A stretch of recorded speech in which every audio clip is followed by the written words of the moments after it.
Hello healthmate family and welcome back to my YouTube channel. और आज हम बात करने वाले हैं, अगर आपके पैरों में या फिर जो एंकल है, एरिया है, उसमें स्वेलिंग आ जाती है तो वो स्वेलिंग क्यों आती है। अगर आपको बार बार स्वेलिंग हो रही है, आप ठीक कर लेते हैं तो उसमें आपको क्या करना चाहिए, कहीं वो किसी कोई बड़ी बीमारी का संकेत तो नहीं है। तो ये सब आज हम जानेंगे इस वीडियो में। इसी के साथ जानेंगे कि आप उसको घरेलू तरीके से आपके घर पर ही बैठकर किस तरीके से ठीक कर सकते हैं और आपको डॉक्टर के पास कौन सी सिचुएशन में जाना चाहिए। तो ये सब डिस्कस करेंगे। तो चले शुरू करते हैं, लेकिन आपके एक लाइक के साथ, और चैनल ज़रूर सब्सक्राइब कर दें।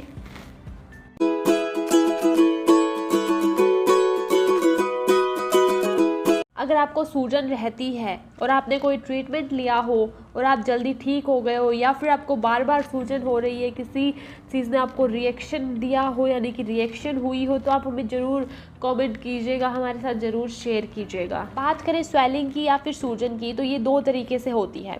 एक ऐसी कोई हैवी एक्टिविटीज़ अगर आप करते हैं, जैसे कि साइकिलिंग करते हैं या फिर बहुत ज़्यादा दिन भर काम करते हैं, पैर लटका कर बैठे रहते हैं, या फिर आप बहुत ज़्यादा रनिंग करते हैं, भाग दौड़ करते हैं, तो उस कंडीशन में पैरों में स्वेलिंग आ जाती है। तो ज़्यादा सोए रहने से, तो ये जो चीज़ें होती हैं ये नॉर्मल होती है कि आपको कोई अंदर की प्रॉब्लम नहीं है। ये जो आपने हैवी एक्टिविटीज़ करी है, बहुत ज़्यादा काम किए, जिसके कारण आपको ये स्वेलिंग देखने को मिली है।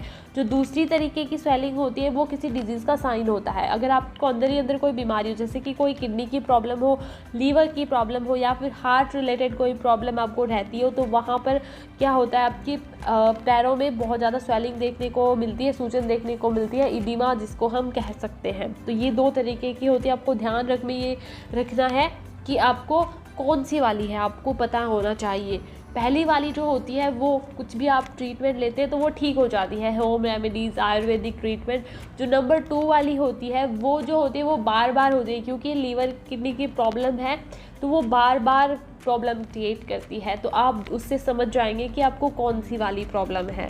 पैरों में सूजन मेनली मोच आ सकती है दूर तक। अगर आप वॉक करते हैं, रनिंग करते हैं, पैरों को लटका कर बैठते हैं, ज़्यादा देर तक खड़े रहते हैं, एक्सरसाइज करते हैं, बहुत ज़्यादा खेल लेते हैं, और इस कंडीशन में हो जाती है। और दूसरा मैंने आपको बताया, हार्ट रिलेटेड हाइपरटेंशन हो गया, या फिर प्रेगनेंसी का टाइम चल रहा है तो उस टाइम पर हो सकती है। हम बात करते हैं ट्रीटमेंट की, तो मैं आपको ट्रीटमेंट बताऊंगी। ये जो होगा ये आयुर्वेदिक या फिर होम रेमेडी समझ सकते हैं। दूसरा जो होगा वो उसमें आपको कौन सी चीज़ें ध्यान रखनी है तो वो हम डिस्कस करेंगे। तो सबसे पहले है धनिया। तो धनिया जो होता है वो बहुत ही अच्छा होता है। अगर आपके घर में ताज़ा हरा धनिया लगा होता है तो उसकी पत्तियां ले सकते हैं, या फिर आप उसके सूखे बीज ले सकते हैं। बिना पिसे हुए बीजों की बात करें वो आपको लेने हैं। तो उसके लिए आपको 1 कप पानी में उसको उबाल के रखना है और उसमें धनिया डाल देना है, या फिर अगर आप पत्ते लेना चाहते हैं तो उसको पत्ते डाल देंगे और उसको पकने देंगे। जब वो 1 गिलास आपने पानी डाला था और वो आधा रह जाएगा तो उसको छान करके पी लेंगे। अगर आप शहद भी पसंद करते हैं उसमें डालना तो वो बेस्ट होगा। आप उसमें 1 चम्मच शहद डाल लें और इसको सुबह शाम 2 बारी पीना है। तो ये जो होगा इससे आपकी बहुत सी प्रॉब्लम ठीक हो जाएंगी। अगर आपको थकावट होती है, इसी के साथ साथ चक्कर आते हैं और किसी भी कारण से आपको हमेशा स्वेलिंग हो ही जाती है, तो ये जो ट्रीटमेंट है ये ठीक कर देगा।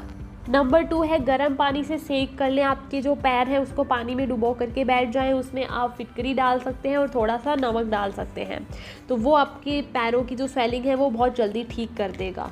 नंबर 3 है कॉन्ट्रास्ट हाइड्रोथेरेपी या फिर अल्टरनेट हाइड्रोथेरेपी। तो इसमें क्या होता है कि आपको एक बार ठंडे पानी से सेक करना है, एक बार आपको गर्म पानी से सेक करना है। अगर आपको पैरों को सेक करना है तो आप 1-2 टब रख लेंगे, एक में आप गर्म पानी डाल लेंगे, दूसरे में आप जो ठंडा पानी है वो डाल लेंगे। तो कुछ सेकंड्स के लिए आप गर्म पानी में रखेंगे, कुछ सेकंड्स के लिए आप ठंडे पानी में रखेंगे। ये जो हाइड्रोथेरेपी होती है ये बेस्ट होती है जो भी आपकी प्रॉब्लम्स होती हैं पैरों से रिलेटेड, या फिर पूरे शरीर के लिए, कहीं भी दर्द हो रहा हो, आपको कहीं भी स्वेलिंग हो रही हो तो वहाँ पर ये यूज़ कर सकते हैं। इसमें ध्यान क्या रखना है कि अगर सर्दियाँ चल रही हैं तो आपको गर्म पानी से शुरू करना है और गर्म पानी पे ख़त्म करना है। अगर गर्मियाँ चल रही है तो वहाँ पर आपको ठंडे पानी से शुरू करना है और ठंडे पर ख़त्म करना है। इस चीज़ का आपको ध्यान रखना है। अब हम बात करते हैं कि आपको क्या ध्यान रखना चाहिए और उसी के साथ साथ डॉक्टर के पास आपको कब जाना चाहिए। तो ध्यान क्या रखना है, अगर आपको हमेशा ऐसी प्रॉब्लम बनी रहती है तो आपको आपकी लाइफस्टाइल में चेंज करना पड़ेगा और आपको आपकी डाइट में चेंज करना पड़ेगा। अगर आप जंक फूड खाते हैं तो आपको वो छोड़ देना चाहिए। अगर बहुत ज़्यादा मीठा खाते हैं, बहुत ज़्यादा नमक आप खाते हैं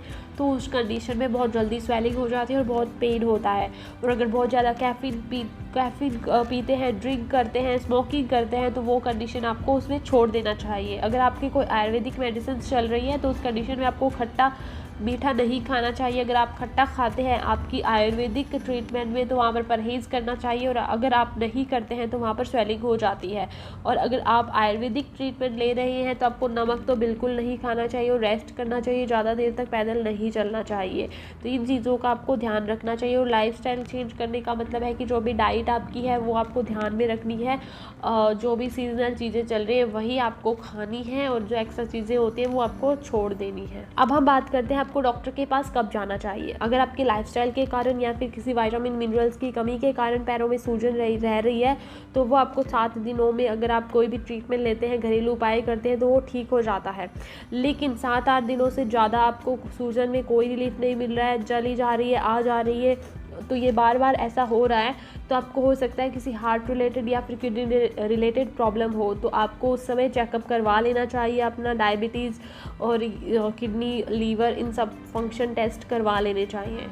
आई होप कि आप सब समझ गए होंगे, लेकिन अगर फिर भी कोई डाउट रहता है, आपको कोई डिफरेंस नहीं समझ में आया हो या फिर कोई मेरी बात समझ में नहीं आई हो तो आप हमारे साथ ज़रूर शेयर कीजिएगा, कमेंट कर सकते हैं। इंस्टाग्राम का लिंक डिस्क्रिप्शन में दिया हुआ है, वहाँ पर भी पूछ सकते हैं। और अगर ये वीडियो पसंद आया हो तो लाइक करें, शेयर करें, चैनल सब्सक्राइब कर बेल आइकन ज़रूर दबा लें ताकि आपको वीडियो का नोटिफिकेशन तुरंत मिल जाए, क्योंकि इसके रिलेटेड हम बहुत सारी वीडियो डालते रहते हैं।